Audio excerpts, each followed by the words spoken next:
Voilà, nous allons ouvrir nos Bibles ensemble et on va lire dans l'évangile de Matthieu, chapitre 6, et nous lirons les versets 5 à 9. Matthieu, chapitre 6, versets 5 à 9.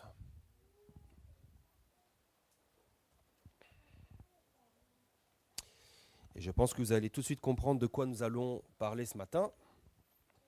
Matthieu chapitre 6, versets 5 à 9 nous dit ceci. Ce sont les paroles de Jésus qui dira « Lorsque vous priez, ne soyez pas comme les hypocrites, qui aiment à prier debout dans les synagogues et au coin des rues pour être vus des hommes. Je vous le dis en vérité, ils ont leur récompense. Mais quand tu pries, entre dans ta chambre, ferme ta porte et prie ton Père qui est là, dans le lieu secret, et ton Père, qui voit dans le secret, te le rendra. En priant, ne multipliez pas de vaines paroles comme les païens qui s'imaginent qu'à force de paroles, ils seront exaucés. Ne leur ressemblez pas, car votre Père sait de quoi vous avez besoin avant que vous le lui demandiez. » Et voilà maintenant le verset principal sur lequel nous allons nous arrêter ce matin. « Voici donc comment vous devez prier. Notre Père qui es aux cieux, que ton nom soit sanctifié. Amen. » Que ton nom soit sanctifié. Alors ici, ce texte fait partie d'un enseignement très important de Jésus qui concerne la prière. Et c'est très important parce que Jésus va nous enseigner ici comment prier de manière authentique et de manière vraie. Comment prier de manière efficace? Comment être sûr que ma prière va être entendue dans les cieux? Comment être sûr que Dieu va répondre à ma prière? Et je crois que c'est très important pour nous ce matin, parce que quand nous prions le Seigneur, je crois quand même que c'est dans l'espoir d'être entendu. C'est dans l'espoir que le Seigneur réponde à notre prière. Et Jésus va nous donner donc quelques recommandations. Tout d'abord, il va montrer de quelle manière dont nous devons prier. C'est-à-dire non pas prier en cherchant à impressionner, et parfois malheureusement quand on prie, on essaye d'impressionner, parfois on essaye même d'impressionner le Seigneur. On emploie des mots parfois qu'on ne comprend pas. Mais Jésus nous dit, il n'y a pas besoin de tout ça. Quand vous priez, Jésus nous dit, il faut chercher Dieu de tout votre cœur, dans le secret, dans l'intimité de la chambre, loin des regards. Et puis Jésus va nous montrer aussi quelle attitude nous devons avoir dans la prière. C'est-à-dire prier avec confiance, en considérant que Dieu connaît déjà notre situation, il connaît déjà nos besoins, il connaît déjà notre vie, et qu'on n'a pas besoin de répéter sans cesse les mêmes prières pour qu'elles soient entendues. Et puis juste après, Jésus va aller un peu plus loin et expliquer comment nous devons prier. Quelle matière, la matière de la prière. Quel est le contenu, la structure de notre prière? Alors évidemment, on ne va pas tout voir ce matin, mais on va se focaliser sur la première chose que Jésus va dire. Vous savez, Jésus avait beaucoup de choses à dire sur la prière, mais on voit quand même la première chose qu'il va dire, c'est que le nom de notre Père doit être sanctifié, que ton nom soit sanctifié. Et ce matin, nous allons justement essayer de comprendre ce que ça veut dire, pourquoi c'est si important et qu'est-ce que ça implique dans notre vie de prière. Alors premièrement, quand Jésus nous dit de prier comme ça, que ton nom soit sanctifié, ça pose une question. Je ne sais pas pour vous, mais pour moi ça me pose une question. Pourquoi le nom de notre Père doit-il être sanctifié? C'est vrai. Dieu est déjà le Dieu saint. Pourquoi on doit sanctifier son nom? Ésaïe 57, verset 15. Si jamais vous doutiez que Dieu est saint.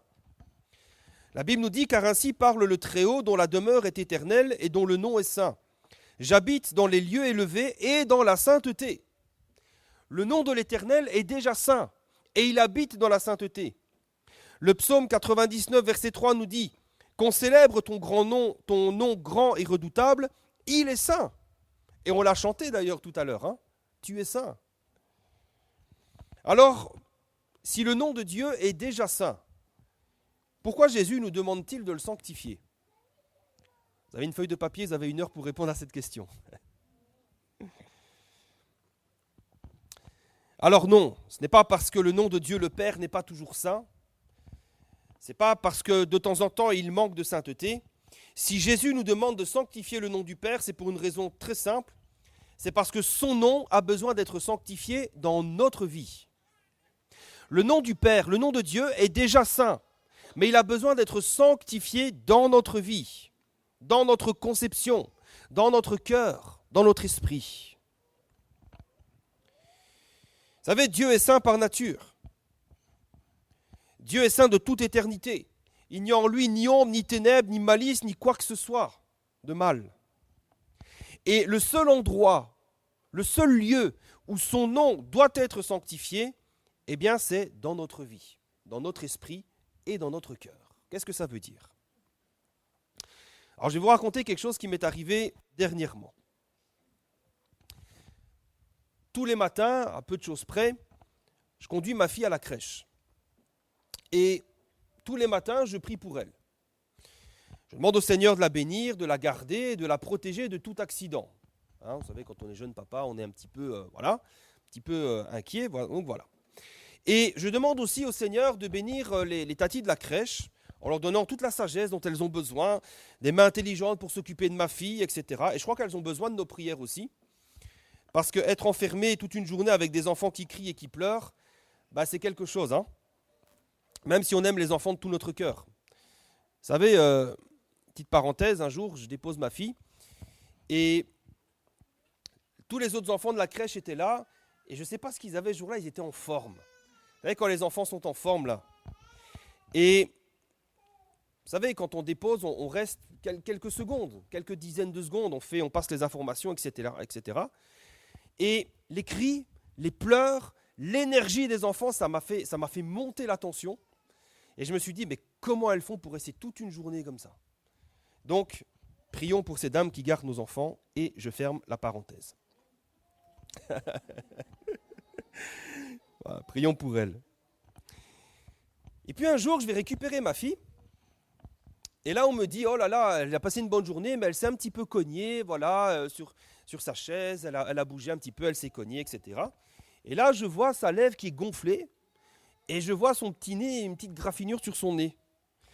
Et là, bon, sur le coup, je me dis, bon, ça va, c'est pas grave, c'est des choses qui arrivent, tout va bien, pas de souci, quoi. Et puis le lendemain matin, en conduisant ma fille à la crèche, tout ça, vous savez, on enlève la tétine, parce que la tétine, elle couvre la bouche. Quand j'enlève la tétine, je vois sa petite lèvre gonflée comme ça, je dis, t'es quand même. Et puis, bon, j'en veux pas aux tatis, hein, c'est des choses qui arrivent. Hein. Mais quand je prie pour elle, comme à mon habitude, il y a une pensée qui me traverse l'esprit. À quoi ça sert de prier pour que le Seigneur garde ta fille et la protège, puisqu'elle s'est battue le visage? Tu as prié pour sa protection et regarde, elle a la lèvre gonflée. À quoi ça sert de prier encore pour que le Seigneur la garde?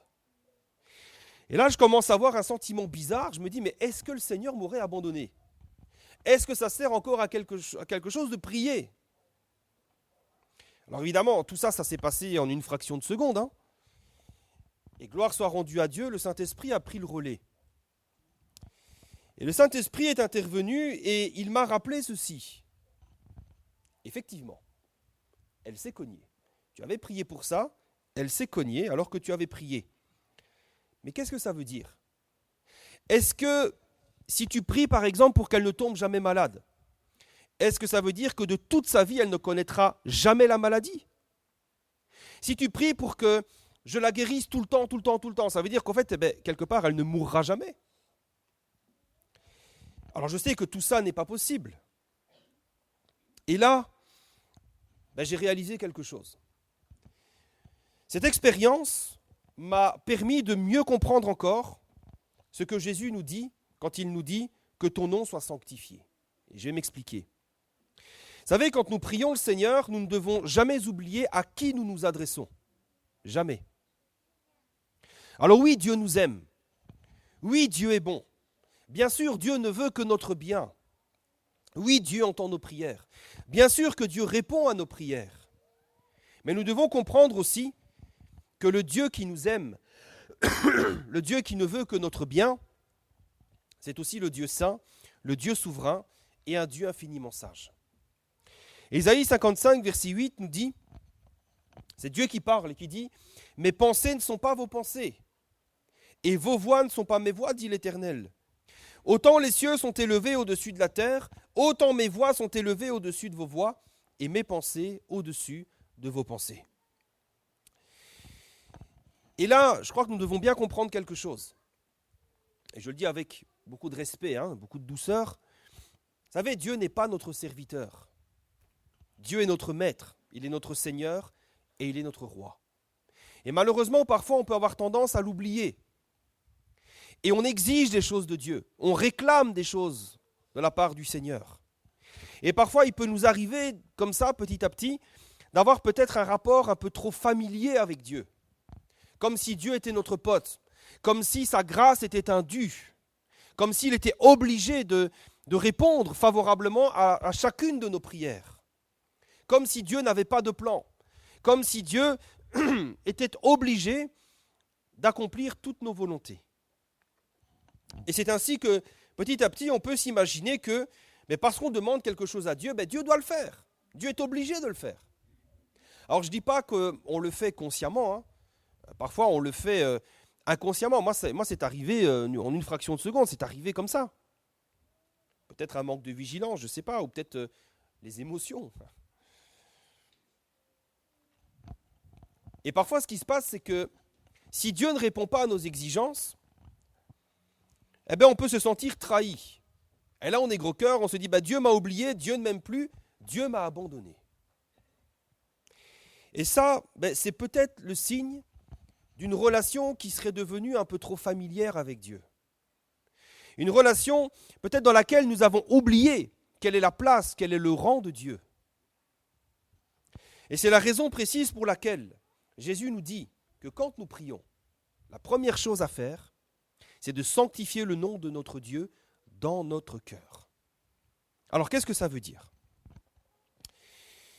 Vous le savez, pour les Hébreux, le nom d'une personne représente tout ce que cette personne est dans sa nature et dans sa personnalité. Le nom d'une personne, ça représente la personne en elle-même. Et un bon exemple, vous connaissez cet exemple, c'est celui de Naomi, dans le livre de Ruth. Naomi, ça signifie, je l'ai noté, ça signifie beauté, ça signifie douceur. On peut imaginer Naomi comme une femme rayonnante, une femme belle, une femme douce, une femme aimante. Sauf qu'un jour, il va lui arriver un drame, elle va perdre son mari et ses fils. Et ça va la transformer dans son cœur. Il y a quelque chose qui va se produire. Ça va engendrer de l'amertume. Elle va finir par devenir une femme désabusée, une femme triste, une femme amère. Et regardez ce qu'elle va dire dans Ruth chapitre 1, verset 20. Elle va dire « Ne m'appelez pas Naomi, ne m'appelez plus comme ça ne correspond plus à ce que je suis. Appelez-moi Mara, ce qui veut dire amère, car le Tout-Puissant m'a rempli d'amertume. » C'était important pour elle. Ce nom, Naomi, ne correspondait plus à ce qu'elle était. Nous, on s'en fiche, je m'appelle Michael, même si un jour je change de personnalité, je continuerai à m'appeler comme ça. Mais pour les Juifs, c'est important. Et nous devons le comprendre. Quand Jésus nous dit de sanctifier le nom de notre Dieu, de notre Père, le nom de Dieu représente tout ce que Dieu est dans sa nature. Un Dieu bon, un Dieu d'amour, un Dieu sage, un Dieu saint, un Dieu tout-puissant, un Dieu juste, un Dieu souverain, etc. Sanctifier maintenant, ça veut dire quoi ? Sanctifier, ça veut dire rendre différent. Ça veut dire séparer. Par exemple, le temple, on disait que le temple était saint parce que c'était un lieu différent des autres lieux. Le temple de Dieu était saint parce qu'on n'allait pas là-bas comme on va dans une auberge ou comme on va à la boutique. C'est pour ça d'ailleurs que lorsque Jésus est entré dans le temple et qu'il a vu des marchands, il les a chassés avec un fouet. Parce que voilà, la maison de Dieu est une maison sainte, une maison de prière. Dieu est un Dieu saint. Ça veut dire qu'il est différent des autres dieux. Il est différent des dieux que nous avons créés. Vous savez, les faux dieux, les idoles, ce sont des dieux qui ont été créés à l'image des hommes. D'ailleurs, c'est comme ça qu'ils sont représentés. Regardez les dieux grecs, les dieux romains. Ce sont des dieux qui représentent les hommes, qui ressemblent aux hommes. Il y a de l'adultère, il y a des coucheries, des beuveries, comme chez les hommes. Hein. Mais Dieu est un Dieu saint, un Dieu qui est différent de toutes les idoles, de tous ces faux dieux. Ça veut dire que Dieu n'a pas été fabriqué, on ne l'a pas inventé.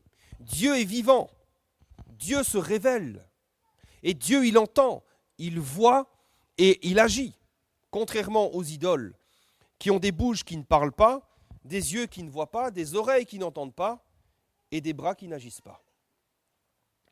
Sanctifier le nom de Dieu, ça signifie donc considérer Dieu dans tout ce qu'il est dans sa nature.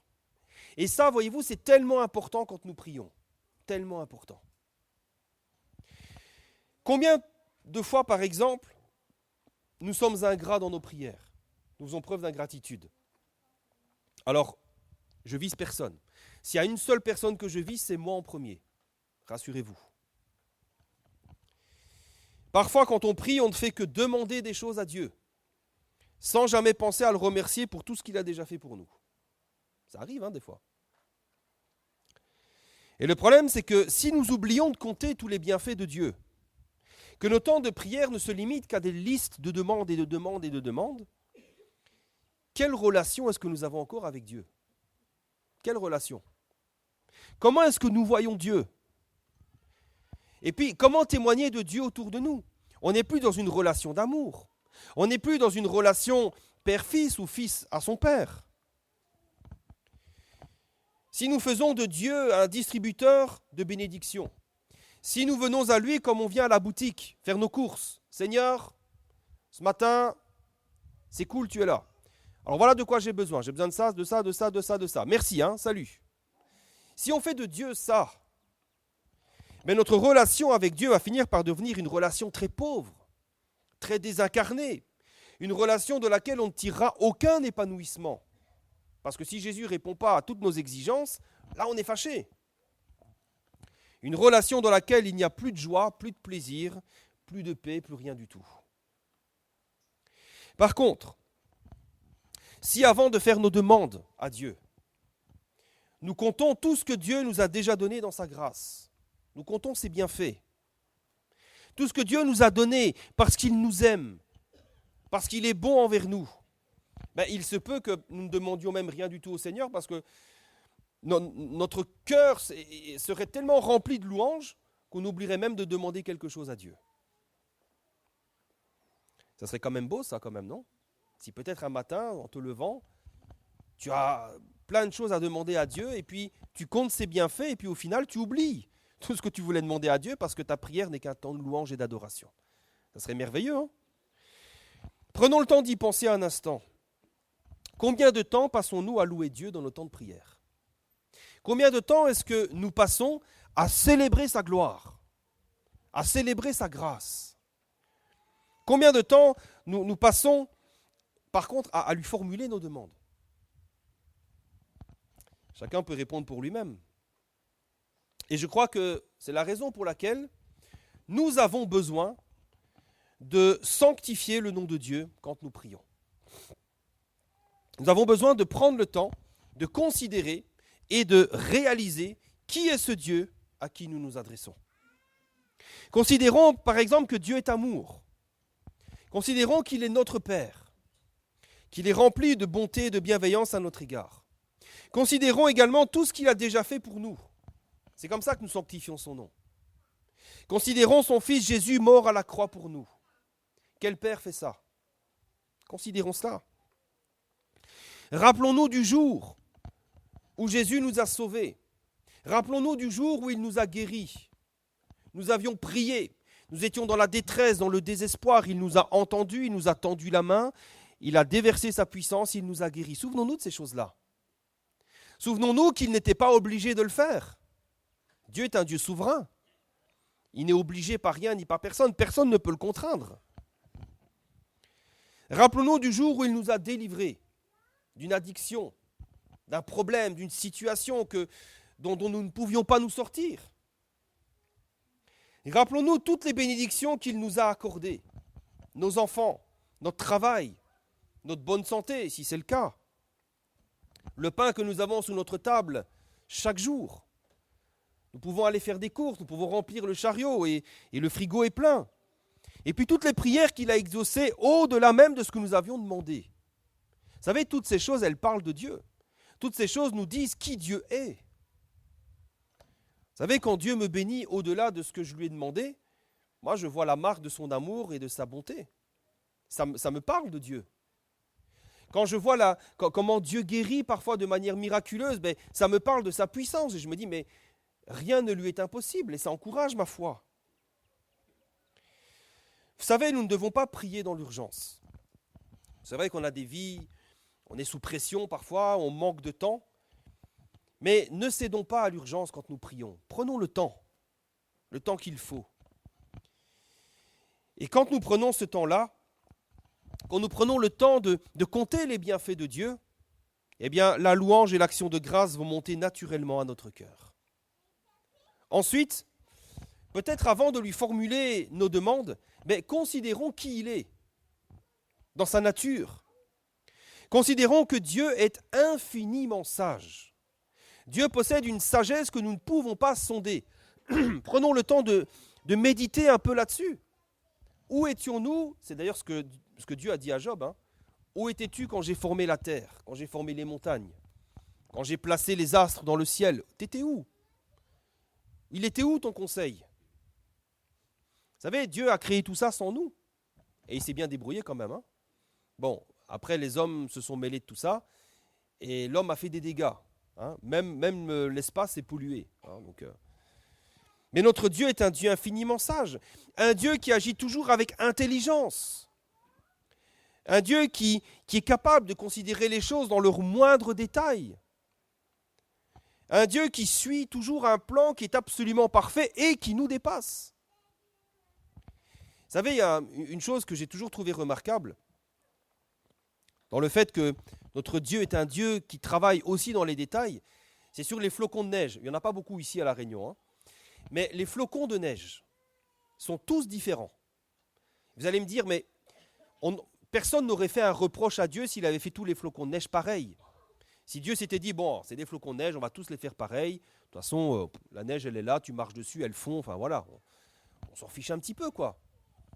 Dieu est un Dieu tellement parfait, tellement bon, tellement infini, tellement grand, qu'il est allé jusqu'à faire chaque flocon de neige unique. Tous les êtres humains de la Terre sont uniques. Nous avons un ADN qui est unique, un génome qui est unique. Nous sommes des personnes uniques.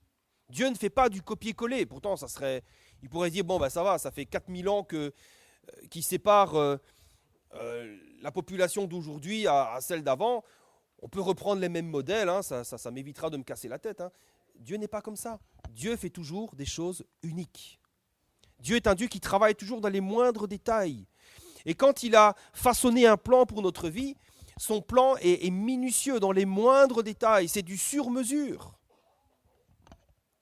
Rappelons-nous également, considérons que Dieu est un Dieu saint, un Dieu dans lequel il n'y a pas de méchanceté, il n'y a pas de malice, il n'y a pas de fourberie, tu n'as pas à craindre la trahison, tu n'as pas à craindre que le Seigneur te la fasse à l'envers, qu'il retourne sa veste. Notre Dieu est un Dieu qui est digne de confiance. C'est un Dieu qui a prouvé sa fidélité à de nombreuses reprises dans le passé. Considérons ça quand nous nous approchons de lui. Nous nous approchons d'un Dieu saint, d'un Dieu fidèle, d'un Dieu bon, d'un Dieu infiniment sage. Et puis, considérons aussi que notre Dieu est un Dieu souverain. Un Dieu qui agira toujours selon le conseil de sa volonté et qui n'a de compte à rendre à personne, mais qui fait toujours tout à merveille. Même quand il arrive, et c'est ça que nous enseignent les textes de la Bible, même quand il arrive du malheur. On a parlé de Joseph, il me semble, il n'y a pas longtemps. Il est arrivé de grands malheurs à Joseph. Mais nous voyons quand même que Dieu a fait tout cela pour quelque chose de très bon. Et même quand Dieu permet le malheur, c'est toujours pour notre bien. Il y a toujours quelque chose de bien, quelque chose de glorieux qui en ressort. Alors nous, c'est vrai, on ne veut pas souffrir. Mais comprenons que Dieu est souverain, que Dieu agit toujours selon le conseil de sa volonté, parce que c'est un Dieu infiniment bon, infiniment sage, et il fait tout à merveille. Et puis, Considérons aussi, quand nous nous approchons de lui, que c'est un Dieu d'amour. Un Dieu qui nous aime au point d'avoir fait de nous ses fils et ses filles. Dieu nous considère comme ses fils. Il nous a ouvert les portes du ciel et il nous a tout donné avec Jésus. Un Dieu qui est notre Père. Un Dieu qui prend soin de nous, qui nous apporte la sécurité et la provision. Un Dieu duquel nous pouvons nous approcher quand nous le voulons. Un Dieu qui ne mettra jamais dehors celui qui s'approche de lui. Et en considérant ces choses, eh bien, nous sanctifions le nom de notre Père dans notre vie. Nous remettons le Seigneur à la bonne place. Et nous nous recentrons sur qui est Dieu réellement. Et vous savez, nous ne devons pas négliger cela. C'est très important de sanctifier le nom du Seigneur. Sans quoi nous risquons petit à petit d'oublier qui est Dieu et de glisser tout doucement dans le fait de se créer un Dieu à notre image. Et je crois que c'est un problème qui guette chaque enfant de Dieu. Si nous ne sanctifions pas le nom du Seigneur, nous risquons de nous créer petit à petit un Dieu à notre image. Un Dieu qui peut-être n'est plus véritablement souverain, parce qu'il devient petit à petit notre serviteur. Un Dieu qui n'est plus vraiment infiniment sage, mais qui a besoin de notre aide, qui a besoin d'un petit coup de pouce, de notre intervention. On se dit, oui, mais si je n'interviens pas, je ne serai pas béni. Si je n'interviens pas, la chose risque de ne pas se faire. C'est ce qui s'est passé avec Abraham et Sarah. Hein. Dieu leur a promis qu'il aura une descendance.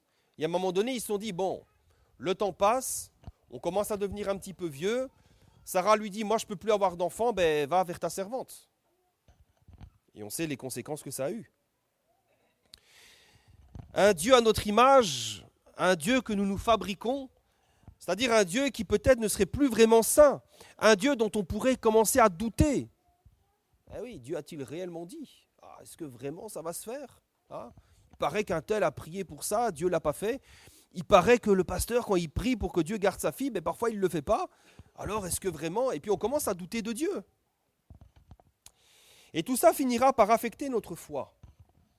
Parce qu'au lieu de prier le Dieu créateur, le Dieu véritable, nous finirons par créer un Dieu à notre image. Un Dieu qui n'est pas le vrai Dieu. Et vous savez que un Dieu qui n'est pas le vrai Dieu, un Dieu créé à notre image, c'est une idole. Une idole qui ne pourra jamais accomplir ce que le Dieu véritable nous a promis. Et je crois que malheureusement, parfois dans la vie de certains enfants de Dieu, eh bien ce n'est plus Dieu qu'ils prient, mais c'est une idole. Alors ça ressemble à Dieu, hein. Ça ressemble. Hein. Il y a des alléluia, il y a des amen, il y a tout ça. Mais dans notre conception, dans le Dieu que nous prions, ce n'est plus véritablement le Dieu de la parole. C'est un Dieu peut-être que nous avons fabriqué, dont nous avons adouci certains aspects. C'est exactement ce qui s'était passé avec les pharisiens, avec les Hébreux du temps de Jésus. Ils étaient totalement idolâtres. Bon, eux, ils étaient vraiment arrivés à un point extrême. Mais c'est ce qui s'est passé. Ils ont dévié petit à petit. Ils ont rajouté des coutumes, ils ont rajouté des choses qui leur plaisaient, des choses qui leur semblaient convenables, mais qui n'étaient pas dans la parole. Et petit à petit, ils se sont détournés du vrai Dieu, ils se sont créés leur propre Dieu, une idole, au point même que quand le véritable Dieu est venu au milieu d'eux, ils l'ont crucifié. Alors, comment sanctifier le nom de Dieu ? Eh bien, c'est par sa parole. On en a parlé un petit peu, et tout ce que je vous ai dit, ça vient de la parole. La parole de Dieu contient tout ce que nous devons connaître de Dieu. Parce que c'est seulement dans sa parole que Dieu nous a révélé ce que nous devons connaître de lui. Si nous voulons savoir qui est Dieu, eh bien, c'est dans la parole que nous allons trouver les réponses. Et malheureusement, c'est des choses que j'ai constatées dans mon expérience. Certains basent parfois leur connaissance de Dieu sur des révélations, sur des songes, sur des prophéties. Des gens qui vont dire « Ouais, Dieu m'a dit que... » Laissez-moi vous dire une chose, tout ce que l'on peut connaître de Dieu, en vérité, ne se trouve que dans un seul endroit, c'est dans sa parole. Alléluia. Et vous savez, ceux qui ont basé leur foi, leur connaissance de Dieu sur des révélations, malheureusement, bien souvent, ils sont à côté. Et on entend des fois ces gens-là qui disent oui, Dieu m'a révélé, Dieu va faire ceci, Dieu va faire cela, Dieu est comme ça. Et des fois on leur dit mais comment tu sais que ça vient de Dieu si ce n'est pas dans sa parole? Il dit ah oui mais la brebis reconnaît la voix de son berger, c'est un mensonge. La brebis reconnaît la voix de son berger quand la voix vient de la parole. Si ça vient d'un songe, qui te dit que ça ne vient pas de ton imagination? Ne faites pas confiance à votre imagination, à votre ressenti, faites confiance à ce qui est écrit. Trop de gens se basent sur ce qu'ils ressentent, sur ce qu'ils entendent à gauche et à droite. Et ça fait des dégâts.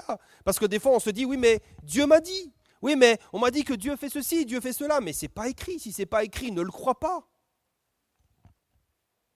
Si ce que nous connaissons de Dieu, si ce que nous comprenons de Dieu n'a pas ses racines dans la parole, prudence, parce qu'on risque de se créer une idole. Et aujourd'hui, il y a beaucoup d'églises, entre guillemets, dans lesquelles ce n'est plus Dieu qui règne, mais c'est une idole. Ce n'est plus le Dieu de la Bible, mais c'est une idole. Et c'est pour ça que parfois, j'appelle pas ça des églises, ce sont des groupes, des associations. Parce qu'on permet à des gens qui vivent ouvertement dans le péché, on leur permet de servir Dieu. Comme si Dieu n'était pas un Dieu saint. On leur dit, ouais, mais Dieu est amour. Mais Dieu est saint. Si tu enlèves la sainteté de Dieu, c'est plus Dieu, c'est une idole. Et beaucoup adorent des idoles, mais n'adorent pas le Dieu véritable. Et d'ailleurs, la preuve, quand vous leur parlez de la vérité, ça les irrite. Ça les irrite. Ils ne veulent pas de la vérité. Ils veulent entendre des fables qui les endorment, qui leur font plaisir. Ils ont la démangeaison d'entendre des choses agréables, nous dit l'apôtre Paul. Eh oui, ils aiment leurs idoles, ils chérissent leurs idoles. Et quand vous leur parlez de la vérité, c'est oh, ah, la mission, c'est une secte. Alors, frères et sœurs, plongeons nos regards dans la Bible, dans la parole de Dieu. Méditons-la. On entend beaucoup de choses. Il y a des tumultes parmi les peuples, on entend beaucoup de choses. Il y a des prophètes, des ceci, des cela. On entend tellement de choses. Gardons nos cœurs attachés à la parole. C'est là que Dieu s'est révélé. C'est dans sa parole que Dieu s'est révélé. Méditons-la et nous allons comprendre qui est Dieu. Nous allons apprendre à le connaître. Demandons au Saint-Esprit de nous éclairer. Et alors, sa parole va illuminer les yeux de notre cœur. Et nous pourrons comprendre qui est Dieu. Nous pourrons apprendre à le connaître de mieux en mieux. Et notre amour pour lui va augmenter. Et le nom de Dieu sera pleinement sanctifié dans notre vie, dans notre cœur, dans notre esprit, dans notre âme et dans notre conscience. Et puis, il reste un dernier point avant de conclure. C'est important d'en parler aussi. Quand Jésus nous dit que ton nom soit sanctifié, ça ne se limite pas seulement à la prière, mais aussi à toute notre vie. Et en effet, sanctifier le nom du Seigneur, ça veut dire aussi donner à Dieu sa place, la place qui lui revient dans notre vie. Par exemple, dans l'amour dont nous l'aimons. Vous savez, parfois nous aimons Dieu avec un cœur partagé. On lit la Bible parfois sur le téléphone, et puis de temps en temps on lit la Bible. Vous savez, ça m'arrive aussi, c'est pour ça que j'ai une Bible papier, parce que quand vous lisez la Bible sur le téléphone, parfois il y a une notification, vous dites, bon c'est rien, je vais regarder, etc. Et parfois on est distrait. Parfois vous priez, au moindre bruit, vous arrêtez de prier, vous allez voir, etc. ce qui se passe. Nous devons sanctifier le Seigneur dans notre vie. Par exemple, dans l'amour dont nous l'aimons. Par exemple, nous ne pouvons pas aimer Dieu de la même manière que nous aimons nos enfants ou notre conjoint. Ce n'est pas le même amour. On ne peut pas non plus avoir avec Dieu la même relation que nous avons avec un camarade. Parce que Dieu est saint, parce que Dieu est différent, parce qu'il est à part, nous devons lui donner une place différente dans notre vie. C'est le sens de ce que Jésus a dit dans Matthieu chapitre 10, verset 37. Jésus va dire, celui qui aime son père ou sa mère plus que moi n'est pas digne de moi. Celui qui aime son fils ou sa fille plus que moi n'est pas digne de moi. Celui qui ne prend pas sa croix et ne me suit pas n'est pas digne de moi. Maintenant, ça ne veut pas dire qu'on doit négliger notre famille pour Dieu. Il y en a malheureusement qui ont compris ça comme ça, mais ce n'est pas ça que ça veut dire. Parce que la parole de Dieu nous avertit là-dessus, il nous dit que si quelqu'un n'a pas soin des siens, et en particulier, principalement de ceux de sa famille, il a renié la foi et il est pire qu'un infidèle. Ce que ça veut dire, c'est que notre amour, notre attachement à Dieu doit être différent. Il doit être à part de l'amour que nous avons pour tout le reste. Notre amour pour Dieu doit être exclusif, sans partage. C'est ce que nous dit par exemple Deutéronome chapitre 6, verset 5. « Tu aimeras l'Éternel ton Dieu de tout ton cœur, de toute ton âme et de toute ta force. » Alors c'est vrai qu'on pourrait se dire, mais si j'aime Dieu de tout mon cœur, si je donne tout mon amour à Dieu, il ne me restera rien pour les autres. Alors rassurez-vous, quand nous aimons Dieu de tout notre cœur, notre amour se multiplie. C'est ça qui est formidable. Plus tu aimes Dieu, plus tu vas pouvoir aimer ton prochain. C'est comme ça. Hein. 1 Jean chapitre 4, verset 20 nous dit, « Si quelqu'un dit « J'aime Dieu » et qu'il haïsse son frère, c'est un menteur. Car celui qui n'aime pas son frère qu'il voit, comment peut-il aimer Dieu qu'il ne voit pas ?» Et nous avons de lui ce commandement, que celui qui aime Dieu aime aussi son frère. Quand nous aimons Dieu, quand nous nous approchons de lui, eh bien notre cœur va s'élargir et nous aimerons davantage. Plus j'aime Dieu, plus j'aime mon prochain. Sanctifier le nom du Seigneur, ça veut simplement dire remettre les choses à leur place. Comme Jésus dira, rendez à César ce qui est à César, mais rendez à Dieu ce qui est à Dieu. Sanctifier le nom du Seigneur, ça veut dire rendre à Dieu ce qui est à Dieu. La place qui lui revient, c'est-à-dire toute la place. Vous savez, j'aime cette expression, je l'ai encore entendue récemment, l'expression qui dit « Soit Jésus est Seigneur de tout, soit il n'est pas Seigneur du tout. » C'est bien quand même, hein ? Soit Jésus est Seigneur de tout, soit il n'est pas Seigneur du tout. Et quand Jésus nous demande de sanctifier le nom de Dieu, eh bien ça nous pose cette question. Quelle place le Seigneur a-t-il dans notre vie, dans notre cœur, dans notre quotidien ? Est-ce qu'il y a des domaines dans notre vie où le Seigneur n'a pas sa place ? Où nous lui avons dit, mais non, pas dans mon travail je fais ce que je veux, dans mon travail je suis plus chrétien, dans mon travail je suis plus un enfant de Dieu, je suis comme les autres, je suis comme les gens du monde, ou dans la famille.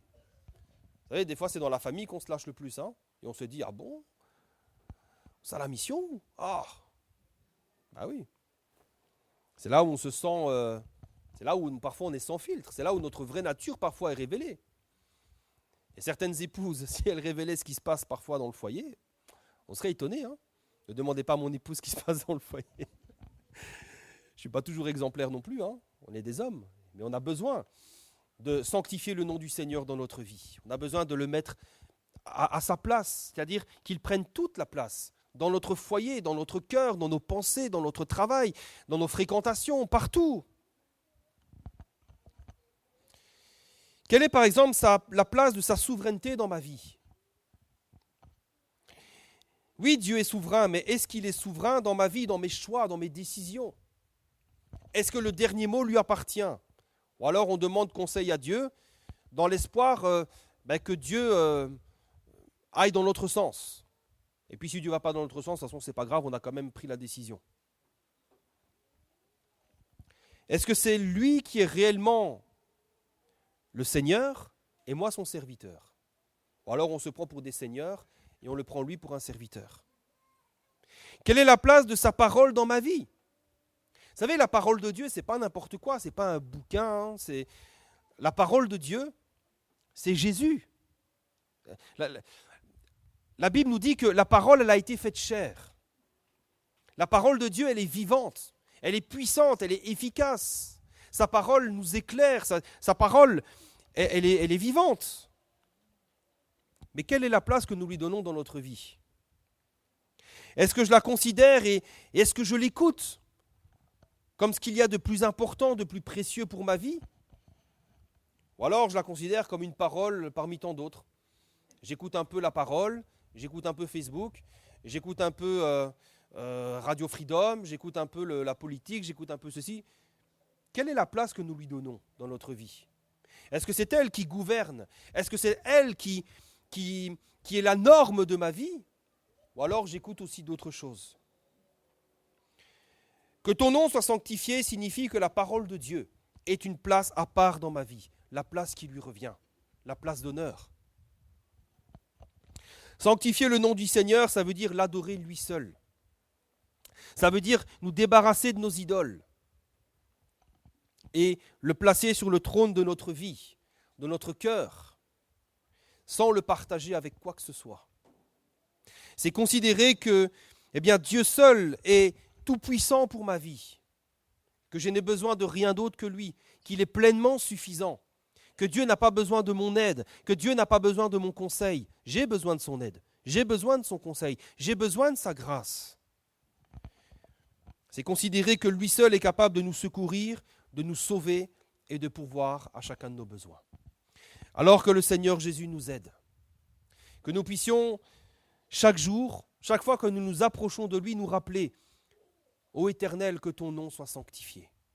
Que ton nom soit sanctifié dans ma vie, dans mon cœur.